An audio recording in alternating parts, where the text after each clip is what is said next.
Sir John Kirwan believes the South Africa national rugby union team should be shaking in their boots following the appointment of Dave Rennie as the new head coach of the New Zealand national rugby union team.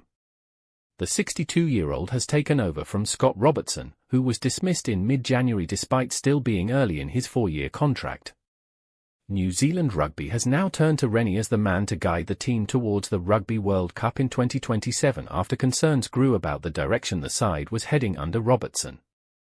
Please subscribe Red Spot Sports for latest sports stories. Rennie is no stranger to the Test arena. Before this role, he led the Australia national rugby union team between 2020 and 2023. Although his overall record with Australia ended with a modest win rate and he was dismissed before the last World Cup, his results against South Africa stood out. During that period, Rennie achieved a remarkable 75% win record against the Springboks. Kirwan highlighted that statistic while speaking on the Rivals podcast alongside former South Africa lock victor Matt Field, suggesting it should put the world champions on alert. Kirwan pointed out that Rennie's teams had repeatedly troubled South Africa in the past and joked that the Springboks should already be worried about facing him again.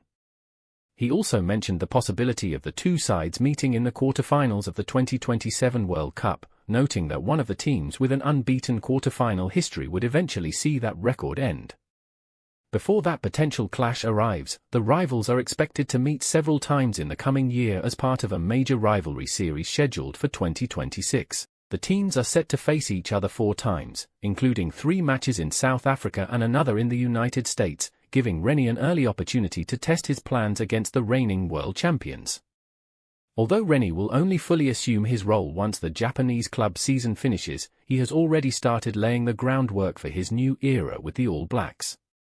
One of his early moves has been to try and convince veteran lock Brodie Retallick to return to international rugby.